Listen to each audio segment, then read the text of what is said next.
ये जूनियर्स में से इंटरेस्टिंग अद्भुत कैरेक्टर कौन है, चाहे इंडिया टीम में या चेन्नई टीम में, जहाँ भी, जिसका बैठ के बड़ा मजा आता है?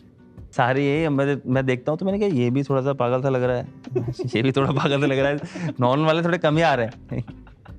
आकाश है एक, वो हमारा बोलर खेल रहा है, वो थोड़ा सा ऐसा है, मतलब उसको पता नहीं चलता कि क्या किस टाइम पे क्या जवाब देगा, तो कभी कुछ भी ऐसी हरकत कर देगा आपको अनएक्सपेक्टेड। अभी इसको खुद का बर्थडे था एक दिन, तो वैसे वो बहुत कम बोलता है, चुप रहेगा, कोई नया है टीम में, जूनियर है सबसे। उस दिन बर्थडे था तो सब वेट कर रहे हैं उसका केक काटने के लिए, गायब।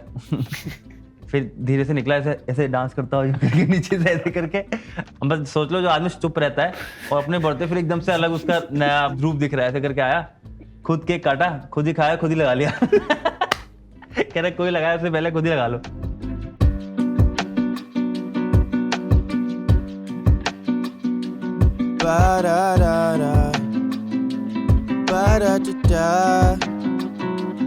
What if we could plan it out? Cabo for a week.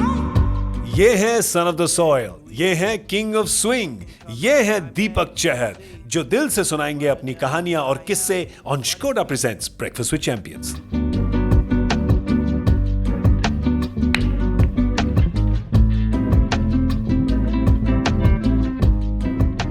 Chennai team में क्या है ये स्पेशल बात जो सब इतने आकर्षक होते हैं, यहाँ पे इतने मनमोहित हो जाते हैं सब, क्या है यहाँ का? मतलब मुझे लगता है जो माहौल है ना वो काफ़ी अलग है। जैसे यहाँ पे हर चीज़ ऑप्शनल है, आपको कोई कुछ नहीं बोलेगा कि आप आके प्रैक्टिस करो, आप जिम कर लो, आप ये कर लो, आपको कोई नहीं बोलता। भाई आप प्रोफेशनल क्रिकेटर हो, आपकी खुद की रिस्पॉन्सिबिलिटी बनती है कि आपको क्या करना।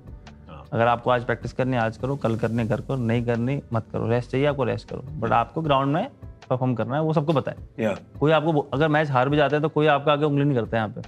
माही भाई भी कुछ नहीं बोलते। इवन जब हम लोग एक सीजन बहुत खराब खेले तब भी हमारा एटमॉस्फेयर बहुत अच्छा था। तो जो एटमॉस्फेयर है ना, मतलब प्रेशर नहीं किसी पे। दूसरा सबसे बड़ा रीजन माही भाई। जब मैं पहली बार CSK में आया तो मैंने नोटिस किया कि जैसे टीम डिनर हुआ तो 2-3 टेबल में लोग बैठे हैं, एक पे सीनियर बैठे हैं, एक पे थोड़े गोरे ज़्यादा बैठते हैं पास में को, उनका बात करने का, एक बेचारे जूनियर्स होते हैं जो बेचारे नए होते हैं, उनको लगता है कैसे बात करें, तो माही भाई हमेशा आके जूनियर्स के साथ बैठेंगे। Oh nice. उनका फिक्स है। और यहाँ पे ना वो आदमी की ना सिफारिशी है, हाँ, ना चापलूसी कर सकते हो, ना उनको कुछ उनको पता है कि ये चीज सही है फिर यही सही है, ना मक्खन लगा सकते, कुछ नहीं हो सकता, कोई ना सिफारिश चल सकती है यहाँ पे। बस तो यहाँ पे होना सही चीज है। मैंने एक्चुअली उस दिन एयर पे बोला भी था कि आई थिंक अभी ना MS धोनी के कॉन्ट्रैक्ट में लिखा देना चाहिए कि आपको कंपलसरी कम से कम 6 बॉलें हर मैच में खेलनी, नहीं तो जनता जो है ना उनको पैसे वापस मिलेंगे टिकट के। मैं पिछले मैच में क्या ऐसा सेकंड बॉलिंग करते तो वार्म अप का टाइम बहुत कम मिलता है, और जड्डू खेल रहा था तो मैं बाहर आ गया ऐसे पैड पहन के, मतलब वार्म अप करने, वैसे अपना बॉलिंग का वार्म करने आया था, तो पब्लिक करने लगी है। मैंने कहा भाई मैं नहीं जा रहा हूँ, उनसे पहले पागल हो गया। तो उनको लगा कि शायद होगा कि नहीं लास्ट 1-2 बच्चे तो नहीं आ रहे होंगे। मैंने कहा भाई घबराओ मत, मैंने कहा मैं अपना वार्म अप चुपचाप करने लग गया, मैंने देखा भी नहीं ऊपर नीचे, मैंने कहा गाली देंगे नहीं थोड़ी देर। घबराओ मत जनता, तुम्हें तुम्हारा नशीला पदार्थ मिलेगा। मिलेगा। पर कभी डांट पड़ी? एक बार ही वो पड़ी थी ना, वो जब बीमर डाले थे तब, जब निकल गए थे हाथ से, फिसल गए थे बीमर हाथ से। वो तो वो वैसा था कि सरफराज बैटिंग कर रहा था तो मेरा प्लान था उसको, एक्चुअली वो पहली बार मैं डेथ में बॉलिंग कर रहा था, उससे पहले कराते नहीं थे, मेरे को कोई जरूरत ही नहीं थी। डेथ में मैं ब्रावो है, शार्दुल है, ये लोग डाल लेंगे, तो ये लोग नहीं बॉल डाल सकते, तो ये लोग इनका फिक्स है, इनको इनका रोल दिया हो, तुझे तेरा रोल है। तो उसमें ब्रावो इंजर्ड हो गया था, तो फिर ताकि डालूंगा तो मेरे को देखा हो नेट वेट में कहाँ से डाल रहा है। अब मैच भी टाइट था, 3 ओवर में को 40-42 रन चाहिए थे, तो मैंने पहली बॉल डाली स्लोअर, तो मेरा पैर फंस गया, मतलब सब मैं तो थोड़ी फुलटस होकर बाहर चलेगी, तो मैंने कहा ठीक है यार हो सकता फंस गया था, दोबारा फेंकता हूँ, दोबारा फेंका, दोबारा सेम बॉल। तो फिर वो आए और मेरे दिमाग में चल रहा है कि मैं 2 ओवर फेंक चूंगा, बॉलिंग नहीं आएगी, तो मेरा डेथ बॉलिंग करियर तो खत्म है, आज के बाद तो मिलेगा नहीं। मेरे दिमाग में से वही चल रहा था कि 2 बॉल फेंक चुका हूँ। अब वो कह रहा है आके वैसे तू बहुत डेढ़ छाड़ा बनता है, सब पता तुझे। यहाँ पे ये क्या गिली बॉल से फेंक रहा है। फिर मैं नीचे देख रहा हूँ, सुन रहा हूँ, मेरे दिमाग में वही चल रहा है कि अब तो करिए। तो फिर मैंने अगली 5 बॉल में 5 ही रन दिए, तो मैच के बाद उन्होंने फिर मेरे को गले भी लगाया था जब ड्रेसिंग रूम में गए तो। अच्छा। हाँ बोला बिल्कुल। तो वो हिसाब रखते हैं वो कि किसको क्या बोला है तब, और फिर बाद में वापस उसको मतलब हाँ मतलब वो जप्पी दे दो ये सब। मैं उनको सबसे पास आता हूँ, मेरे को तो वैसे ही मच खाते रहते, मैं तो साथ में बैठते हैं, हम लोग फ्लाइट में भी साथ में बैठते हैं, गाड़ी में भी साथ में बैठते, तो सबसे ज्यादा मैं ही खाता, मुझे लगता है। जब पहली बार मैं माही भाई से मिला तब मैं बैटिंग कर रहा था, मैं जब पुणे टीम में आया तो मुझे फ्लैम ने सेलेक्ट किया था। तो वहाँ मैं मेरी बॉलिंग की वजह से नहीं, मेरी बैटिंग का सिलेक्ट हुआ था। अच्छा आप बताओ मेरा बैटिंग एवरेज क्या है इंटरनेशनल में, T20 में? T20 में 44? 53। क्या wow, even I didn't know this. क्योंकि जब कैंप लगा हमारा तो प्रैक्टिस मैच हुआ, पहले दिन हमारा प्रैक्टिस मैच ही था सीधा, क्योंकि 5 दिन का ही शायद 6 दिन का ही कैंप था, तो सीधा प्रैक्टिस मैच ही था। तब मैं बैटिंग कर रहा था, 1 डाउन बैटिंग प्रैक्टिस गेम में। तो मैं हमारे 5 छक्के, मैं खेला था 8-9 बॉल है 1 डाउन पे, सिर्फ 5 छक्के मारे, 30 रन बनाए हुए थे मैंने। और जब मैं पहला रन भागा ना तो मेरे हैमस्ट्रिंग में इंजरी हो गई। Oh no. हाँ उसके बाद तो फिर मैं वो सीज़न मतलब उसमें मायबा ने बहुत इंटरव्यूज में भी बोला कि हमारे पास प्लेयर है जो दीपक करके, वो बेसिकली उनको मैंने देखा है, सबने देखा है कि उनको वही प्लेयर पसंद है जो हर चीज़ करते हैं। या ऑप्शन लेके चलते हैं ना वो हाँ फील्ड वो में। हमेशा कि बैटिंग भी अच्छी करता है, बॉलिंग बढ़िया करता है और फील्डिंग भी सही करता है। बट उस साल फिर क्या हुआ कि जब मैं फिट हुआ तब तक वो टीम का कॉम्बिनेशन सेट हो गया था, क्योंकि रजत भाई खेल रहे थे, रजत भाटिया भाई खेल रहे थे। अगले साल फिर स्मिथ कैप्टन बन गया। और एक्चुअली सबसे बड़ी बात है कि जब मैं 2017 में था, मैं पूरे साल भर 12th में था। क्योंकि हर मैच में मेरे को बोलते थे कि हाँ तू रेडी रहना कि तू खेल सकता है।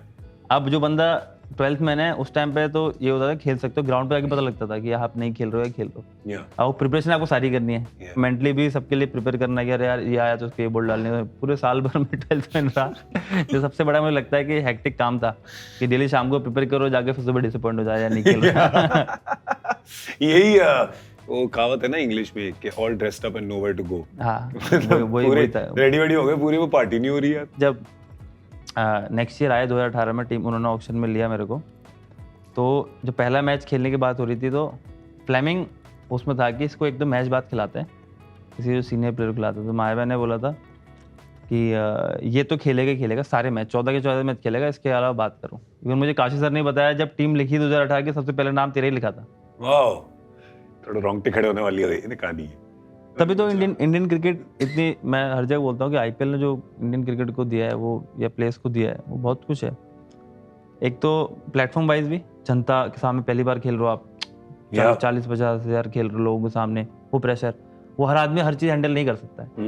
अभी वो सब चीज़ पहले आदमी IPL में देख लेता है कि अभी जब जो बंदा IPL खेल रहा है वही प्रेशर इंडियन टीम में है और इधर है, वहाँ पे उल्टा और ज़्यादा मोटिवेशन आप कंट्री के लिए खेल रहे हो, वहाँ ज़्यादा मोटिवेट हो खेलते हो, 100% देते हो, और आपको पैसे के वजह चला गया। क्योंकि अब आज की तारीख में जितने भी यंगस्टर्स हैं उनको फाइनेंशियल दिक्कत नहीं है जब इंडिया के लिए खेलते हैं, क्योंकि ऑलरेडी उनको ठीक ठाक पैसा मिलता है IPL में। करेक्ट। इसलिए ईशान किशन और सूर्य कुमार जैसे प्लेयर जाके पहली बॉल में छक्का मार सकते हैं आज इंटरनेशनल क्रिकेट में, नहीं तो पहले किसी में दम नहीं था जो पहली बॉल छक्का मारने का सोच भी ले। यार security, you are right actually, यही है और क्या, एक बॉल से कुछ नहीं होता। मेरे में इतना टैलेंट है, मैं पैसे कमाता हूँ, मैं दोबारा बना दूंगा, इसलिए वो पहली बॉल में मार सकते जाके छक्के। वाह, ग्रेट पॉइंट। जैसे इंडिया पहले, do you remember when you played your first match, वो तो ऐसे हो गया था ना कि अभी खेलना है, आज खेलना है या कल खेलना है। इंग्लैंड में था ना? इंग्लैंड में था मेरा डेब्यू मैच, तो रात, उससे पहले तो मैं हैमस्ट्रिंग का रिहैब कर रहा था। मैंने बेसिकली हैमस्ट्रिंग की इंजरी थी, तो उन्होंने कहा कि फास्ट बॉलर हो तो फास्ट बॉलर को तो इंजरी, तो वो मतलब रिहैब चल रहा था कि बेसिकली रिहैब टाइप एक्सरसाइज चल रही थी। फिर मुझे सडनली बोला कि कल खेलना है, तो फिर रात को 11:30 बजे वो मैश्वर को फ़ोन किया मैंने, भैया थोड़ी सी मसाज चाहिए लगी। राजीव भाई भी सो रहे थे, वो सो के हाँ मैं आता हूँ, वो तो उठ के आए, उन्होंने मसाज करी, फिर अगले दिन मैं मैच खेला। और मेरा 2 सपने पूरे हुए उस दिन। एक तो मेरा था कि कभी मैं 90 माइल्स फेंकूंगा, लेकिन मैं तो मेरा और इंडिया के डेब्यू, तो उस दिन मैंने डेब्यू किया, 90 माइल्स भी फेंकी थी। अरे वाह, वो जोश था ना पहला, उसके बाद नहीं फेंक पाया कभी, बट उस दिन तो फेंकी थी मैंने।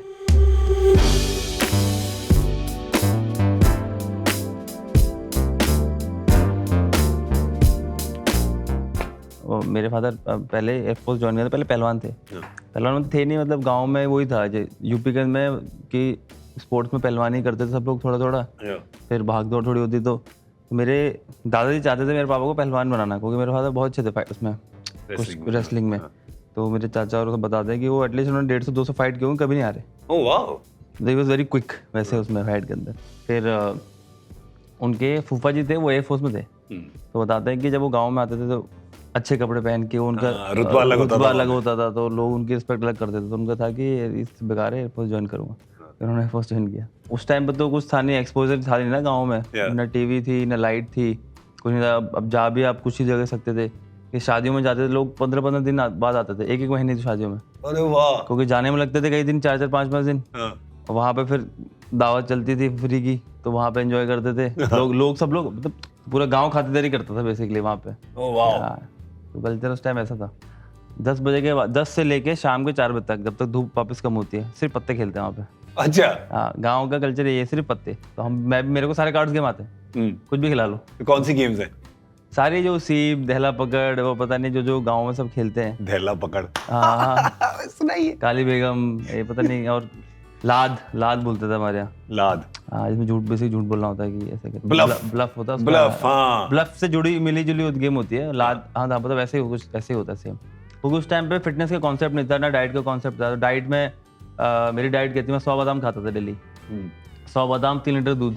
मैं 10 किलोमीटर तो भागता ही भागता था एवरी डे। हाँ, मतलब हर दूसरे दिन 10 किलोमीटर भागना ही है। उसके बाद बॉलिंग, ये सेम प्रैक्टिस इतनी, उसके बाद वैसे बॉलिंग, फिर मैं जिम भी करता था दिन में, स्कूल भी जाता था स्टार्टिंग में। तो इतनी करने के बाद में तो कहाँ बच रहा है वो दूध और बादाम। हाँ, और एक्चुअली ऐसा होता जिस दिन मैं रेस्ट लेता था ना, उस दिन मेरे को लूज मोशन हो जाते थे, क्योंकि पचता नहीं था, कोई डाइट हुई थी। पर जिस दिन मैं प्रैक्टिस कर रहा था, उस दिन कुछ नहीं होता था, क्योंकि वो सब डाइजेस्ट हो जाता था खाना। बाकी मतलब ये नहीं खाना, कोई भी ऑयली फूड नहीं खाना, और मीठा सही था। अब गाँव में जो होता है, मतलब बेसिकली मीठे को कोई वो नहीं देता था कि भाई मीठे से क्या फर्क पड़ता है, मीठा तो अच्छा है, हेल्दी में आता है। ये सुन के लोग बड़े खुश हैं, शहरों से गांव की तरफ भाग रहे, कह रहे गांव में तो मीठा हेल्दी है। पर गाँव वाले मेहनत बहुत ज्यादा करते हैं। गाँव वाले का तो मेहनत भी नहीं कर सकते। अब अगर आप शहर में बैठ के कुर्सी पे सारा टाइम लैपटॉप के आगे रहोगे तो फिर नहीं खा सकते। फिर मीठा खाया तो फिर हम लोग फ्रूट्स बहुत खाते थे, मैं और मेरी सिस्टर, हम लोग फ्रूट्स खाते थे बहुत। तो हम लोग क्या, अगर 5 किलो फ्रूट आ गए, वो उस दिन खत्म होने ही होने। कैसे यार, एक दिन में? मतलब जितना जो भी फ्रूट आ जाए, हमारे तो छुपा के रखते थे हम तो घर में। हमारा टारगेट रहता था, मतलब घूमे थोड़ी देर में एक निकाल लिया। फिर क्या छुपा लेते 2 कि भाई ये मैं ज्यादा खाता था, मेरी बहन से वो भी पर खाती थी। तो हम लोगों का मीठे में फ्रूट्स था कि कितने भी ला दो हम खाते हो, अच्छी बात है। तो घर में वो मना भी नहीं करता था कि भाई कि फ्रूट्स खाने के कैसे मना करो बच्चों के, बेटा कम खा फ्रूट्स। इतनी बात होती है। ये फिर डू यू रिमेंबर ये कॉन्वर्सेशन कब शुरू हुई क्रिकेट की कि सीरियसली लेना है इसको? आई एम गेसिंग के पापा की तरफ से शुरू हुई होगी ना, क्योंकि उस एज में कहाँ सीरियस, 12 साल के बच्चे कहाँ सीरियस होते हैं। समझ में आता है। 12 साल का था जब एक दिन, तो मैं, हमारे एग्जाम खत्म हुए कुछ पहले मैं खेल रहा था। तो वेट कैसे, पापा का देखा स्कूटर आते हुए, तो लगा कि डांट पड़ेगा, क्योंकि काफी टाइम से खेल रहे थे हम लोग।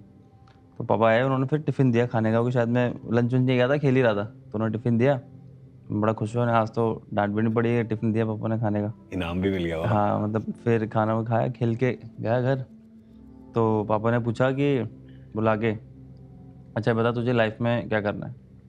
मैंने कहा कि मतलब तो बोलते हैं कि नहीं, लाइफ में तुझे क्रिकेटर बनना है, क्रिकेट खेलनी है, स्पोर्ट्स खेलना है, या फिर पढ़ाई करनी है, वॉच करना है। तो उस टाइम पे ये तो सवाल तो जन्नत के ये तो सवाल ही क्या पूछ ले। मैंने कहा तो मैं तो बस अपने को पढ़ाई से पीछे छुड़ाना था। कुछ भी करा लो। हाँ, तो मैंने कहा मैं क्रिकेट खेलूँगा। बोलते अच्छा पक्का, फिर देखिए मेहनत करनी पड़ेगी। मैंने कहा हाँ डन है, मेहनत कितनी भी करा लो, मेहनत से कोई प्रॉब्लम नहीं थी। तो फिर तभी उन्होंने ना मेरे लिए शूज़ और ऐसे स्पोर्ट्स के कपड़े ला के रखे हुए थे अपने, उनको पता था यही बोलेगा ये। तो बाहर ही उन्होंने रोड पे ही वो बनाया है, गुड लेंथ सर्कल, उसे चौक से स्टंप लगाए, स्टंप भी लाए हुए थे उन्होंने, स्टंप लगाए, टेनिस बॉल से स्पॉट बॉलिंग स्टार्ट सीधा।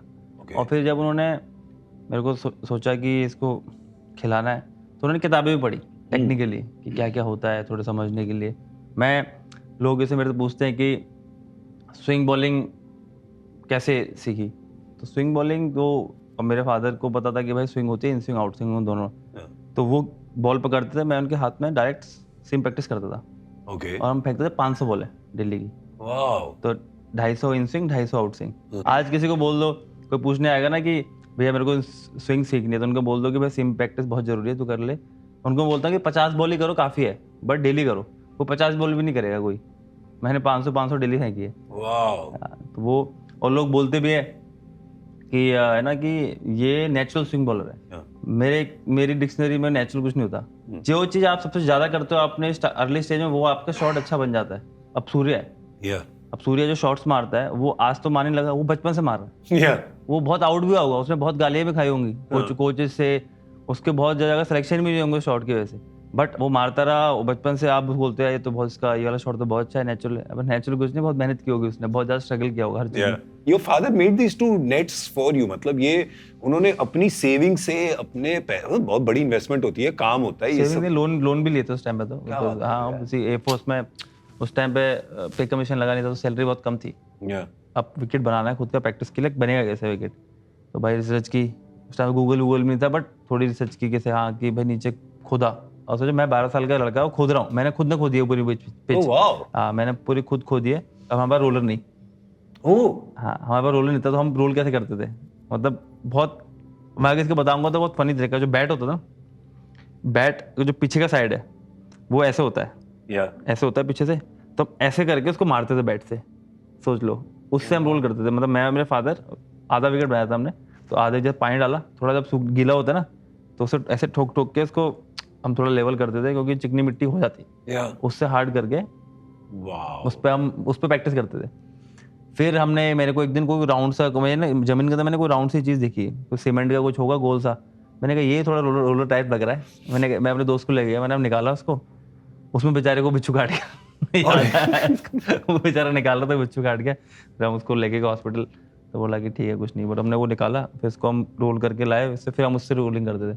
और मैंने खुद ने लाइट्स लगाई उसमें, तो एयरफोर्स के अंदर रिफ्लेक्टर्स होते हैं जो मतलब रनवे पे यूज होते हैं ना, तो पापा वो रिफ्लेक्टर्स लाए, वहाँ पे खराब वाले थे जो रिफ्लेक्टर्स लगाए, उनमें बल्ब लगाए, तो ठीक ठाक डिसेंट सी लाइट हो गई प्रैक्टिस करने के लिए काफ़ी। फिर अब काफ़ी दिन बाद, 1 साल बाद हमको एयरफोर्स का रोलर मिला, जो एयरफोर्स के मेन ग्राउंड में था ना, पापा ने परमिशन वगैरह ली। एयरफोर्स में तो हर चीज़ में बहुत परमिशन लेनी पड़ती है, तो हम, मेरे पास रोलर आया 1 साल बाद, उसको भी दोपहर में मैं ही रोलिंग करता था, कि स्कूल से आया, पानी डाला उसकी गर्मी में, तो कभी रोलर अटक जाता नहीं, आप रोल करो गीले पर अटक जाता, फिर हिलता नहीं है वहाँ पे, तो कोई अंकल जा रहे थे, उनको अंकल हेल्प कराते, फिर रोलिंग करते, शाम को हम प्रैक्टिस करते थे। मेरे फादर ने एक चीज़ बहुत अच्छी है कि हमारे साथ, मेरे साथ, कि हमेशा अपने से बड़ों वाले साथ खिलाया, कि मेंटल लेवल आगे बढ़ा रहे। वो अंकल लोग मुझे बॉल डालते थे जब मैं 12-13 साल का था, और मैं उनको बॉल डालता था। अब जब मैं अंडर 15 खेलने आ रहा हूँ, 14 खेलने आ रहा हूँ, तो मुझे तो बच्चे लगते हो, तो मैं हमेशा बहुत बोलता हूँ कि जो लोग अपनी एज कम कर आगे खेलते हैं, वो लोग के चांसेस सबसे ज्यादा कम है ऊपर खेलने के, क्योंकि वो तो उल्टा कर रहे हैं, कि आप बड़े होकर छोटे के साथ खेल रहे हो, फिर आपके बराबर का प्लेयर आ गया, फिर आपको प्रेशर फील होता है। तो इसलिए हमेशा अपनी बड़े एज तो मैटर नहीं करते, हमेशा अपनी बड़े एज वाले के साथ खेलना चाहिए, ताकि जब अपनी एज वाले के साथ आओ तो फिर आपको लगे कि ये क्या है।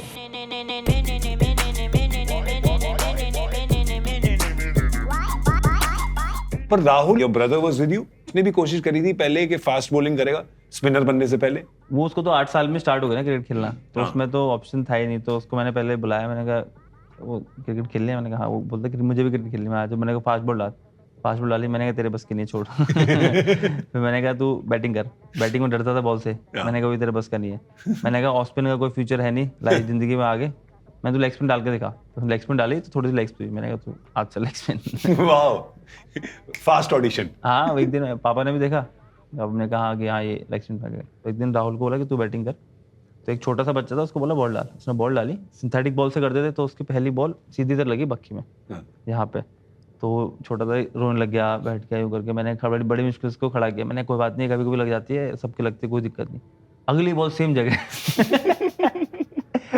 तो उसी दिन के बाद से डिसाइड हो गया था ये तो फास्ट बॉलर पे था, ये तो पहले तो वो छोटा था 8 साल का 9 साल का, तो बॉल डालता था नेट में, और बॉल डाल के नेट की तरफ भाग जाता था। मतलब जो पोल होता है ना, पोल से नेट की तरफ की, भाई बॉल सामने आएगी तो अपनी फील्डिंग नहीं करी, बॉल डाल के फॉलो थ्रू ऐसा था। तो ये बहुत डरता रहा था, इसको मैंने, राहुल को तो मैंने नेट के अंदर खड़ा करके ऐसे कैच मारते ना, मैंने बॉल एक बकेट रखता था, बकेट रख ली और सामने खड़े के मैंने कैच पकड़, तो उसको खड़ा करके मैं कैच मारता था, वो ऐसे ऐसे बचता था, पीछे आ गया तो पीठ में मैं उसको मारता था बॉल। उसको नेट में बंद करके मैंने कैचिंग प्रैक्टिस कराई है, बॉल से डरता था बॉल से वो। एक बारी didn't you scold Rahul once also? Rahul ने कैच छोड़ी थी एक बारी आपकी बॉलिंग पे, फिर उसको अच्छी डांट पड़ी थी प्रॉपर फील्ड में। उसने मेरे बहुत कैच छोड़े, मैं तो याद ही नहीं कौन सी वो है। हमारा, मैं ना पहली बार गोवा गया 2019 में, उससे पहले कभी गोवा गया नहीं था, मेरे को कोई शौक था नहीं जाने का, बट हमारा क्या मैच था रणजी ट्रॉफी का गोवा के अंदर, वो भी न्यू ईयर पे, मतलब 31 तारीख को मैच। ये देखो, हाँ मतलब 31 को एक को ऐसा मैच था, तो मैं तो अपने होटल में थे, अपने सो गए टाइम से 12 बजे के बाद, 12 बजे न्यू ईयर करके। मैं सुबह जब ग्राउंड पर जाता, मैं लॉन्डो को देख रहा हूँ। आधे तो आंखें नहीं खुल रही उनकी, और हमारी फील्डिंग। मैंने बोल रहा राहुल ने ऐसा कैच छोड़ा है, मतलब मिड विकेट पे खड़ा, जैसे फ्लिक किया, धीरे से आता नहीं करके ऐसे, उसके हाथ टच नहीं हुए, निकल गई। मैंने कहा 1 विकेट मुझे मिल रहा था, अच्छा लगा था, उसमें तो सो रहा है। मैंने कहा तुम साले रात भर पार्टियां करते हो, खेलने आया तुम उठा के। बच्चे हो जाता है। और गोवा में तो बिल्कुल नहीं रह सकते यार। हाँ, बंदे को टेम्पटेशन इतनी होगी बच्चों को बाहर जाने की, पार्टी करो, पूरा शहर पार्टी कर रहा है, पूरा स्टेट पार्टी कर रहा है, होटल में रुको उसमें पार्टी हो रही है, वहां पार्टी हो रही है, आवाज आ रही है, अब कैसे बंदा सोए। पर which are the places you've liked exploring? दुनिया में इतनी जगह घूमे हो, इतनी जगह टूर किया है, तो कौन सी जगह में मजा आया बाहर घूम? Because I know you like to roam around outside. मैं तो मुझे आई थिंक यूके पसंद है। यूके में क्या है, अच्छी शॉपिंग भी है, अच्छे रेस्टोरेंट भी है, इंडियन रेस्टोरेंट भी काफी सारे, मतलब हर तरीके के रेस्टोरेंट है। मेरे को बहुत पसंद है अच्छे रेस्टोरेंट्स में जाके खाना खाना। वेस्ट इंडीज में जाके, मेरे को भी रिसेंटली कोई बात है, मैंने कहा ये वेस्ट इंडीज में लोगों को काम करने का बिल्कुल शौक नहीं है।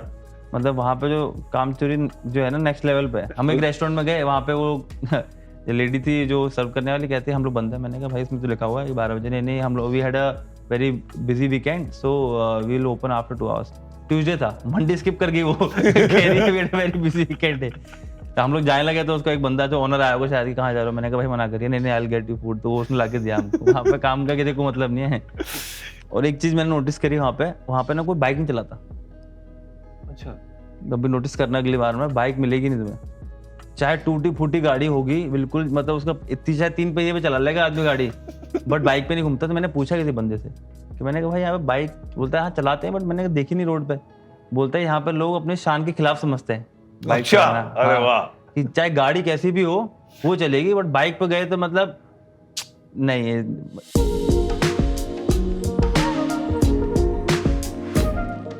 मेरे को बिजनेस करना है बेसिकली ज़्यादा, क्योंकि क्रिकेट मैंने 12 साल की उम्र से खेल रहा हूँ। सुबह शाम क्रिकेट ही सुनी है, क्रिकेट ही देखी है मैंने, क्रिकेट ही उगी है। तो इसके बाद मैं लाइफ थोड़ा सा कुछ अलग करना चाहूँगा अपनी लाइफ में। मैं सेम चीज करके नहीं, मैं I will challenge my self again. इतना चैलेंज किया हाँ कि मैं अगर 0 से स्टार्ट करूँगा, वापस दूसरे फील्ड में कहीं टॉप पे जाने की कोशिश करूँगा। तो अभी एक्चुअली हमने 2 बिजनेस स्टार्ट किया। एक तो मेरा क्रिकेट शूज़ का, वो मेरा खुद का पैशन है, क्योंकि मैं बच्चों को देखता हूँ खेलते हुए, तो मैंने खुद स्ट्रगल किया जूतों से। मेरा था कि मैं क्रिकेट शूज़ बनाऊंगा एक सस्ता और टेक्निकलिस्ट था, क्योंकि मुझे पता है कि क्या चाहिए क्रिकेट जूते में। बाकी कंपनियां क्या बनाती हैं, साइंटिस्ट लोग बनाते हैं जूता, उनके लोग एथलीट को बनाना चाहिए। हाँ, अभी हमने शूज बनाया है क्योंकि मैंने पहना है, राहुल ने पहना है, मैं एनसीए में था, सब डॉक्टर्स फिजियोस से पूछ के, प्लेयर से, अभी आईपीएल में काफी 15-20 प्लेयर पहन रहे हैं वो जूता। फिर जब तक वो मार्केट में आएगा और 2-3 महीने बाद आएगा, तो पहला ऐसा होगा जो इंटरनेशनल प्लेयर, रणजी प्लेयर, फिर डोमेस्टिक प्लेयर के बाद जूता जाएगा। नहीं तो उल्टा होता है, नहीं तो जूते बनाते पहले नीचे वाले पहनते हैं, फिर लगता है कि हाँ चेंजेस करना है, ऊपर जाएगा, फिर जाके फर्स्ट ऊपर तक पहुंचता है। पहला जूता को जो हमने ऐसे स्टार्ट किया, टेस्टेड बाय प्रोफेशनल्स। और हाँ, अब जहाँ हम जूता अभी तो मैं सबको समझता हूँ शूज के बिजनेस के बारे में कि मैन्युफैक्चरिंग कॉस्ट बहुत कम होती है। तो मेरे फादर के दोस्त हैं बहुत सारे लेदर इंडस्ट्री के, तो उसने पूछ लिया कि सर ये जूते कितने बनते हैं? पूछा कि नहीं बहुत सस्ते बनते हैं, तो बहुत कॉस्ट कम आते हैं। तो कहते मेरे जूते कितने के होंगे? उसने कुछ 30,000 रुपये जूते थे उसके, तो कहते इस जूते की कॉस्ट है मैन्युफैक्चरिंग और 800 रुपये। तो शॉक्ड हो गई। पर हाँ, out of all the things you have done, कि इतने प्रेशर वाले सिचुएशन में फील्ड पे, is the most pressure thing you have done is propose at the ground? Pressure वाला काम है भाई। प्रेशर नहीं था उसमें, प्रेशर खेलने में होता है, जहाँ पता है कि हाँ मना भी कर सकती है। मेरे नेचर के बहुत अंगेज था वो, क्योंकि मैं ऐसा हूँ नहीं जैसा लोग। बट कभी कभी आपको आप जब जो चाहते हो, मतलब ऑब्वियसली आप जो लोगों से एक्सपेक्ट करते हो, उसके लिए आपको खुद को भी बदलना पड़ता है, खुद को भी एफर्ट करने पड़ते हैं। मेरे कंफर्ट जोन से बाहर जाना ही पड़ता है। अगर आप नहीं जाओगे तो सामने वाले भी नहीं जाएगा। पर ये पूरी टीम को पता था you were going to do this after the match? I think कुछ लोगों को पता था, क्योंकि परमिशन लेनी पड़ती। सुंदर भैया है हमारे, सुंदर रमन, उन्होंने काफ़ी हेल्प की सबसे परमिशन लेने में। तो माही भाई से भी परमिशन लेनी पड़ी, कैप्टन को तो पता ही होना चाहिए।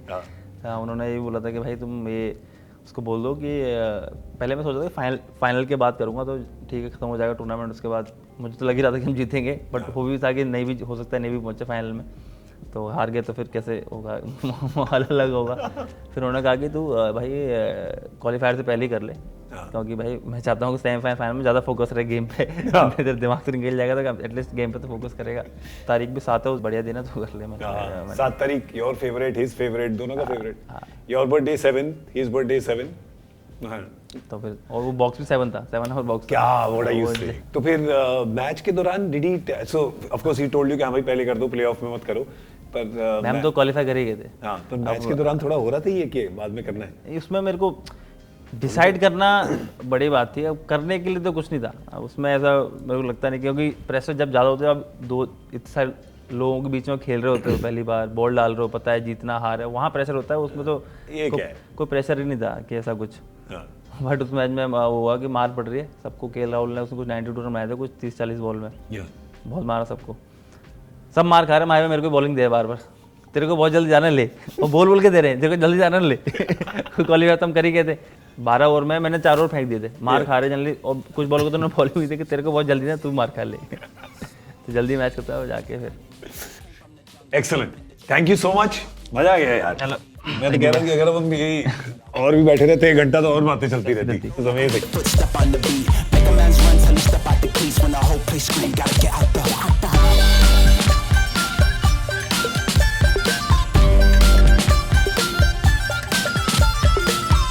Dime lo que tú quieres de mi coqueta. Es lo que te gusta de salir y se suena. Cuando baila reggaetón pa' mí que muñeca. Me gusta salir y se así.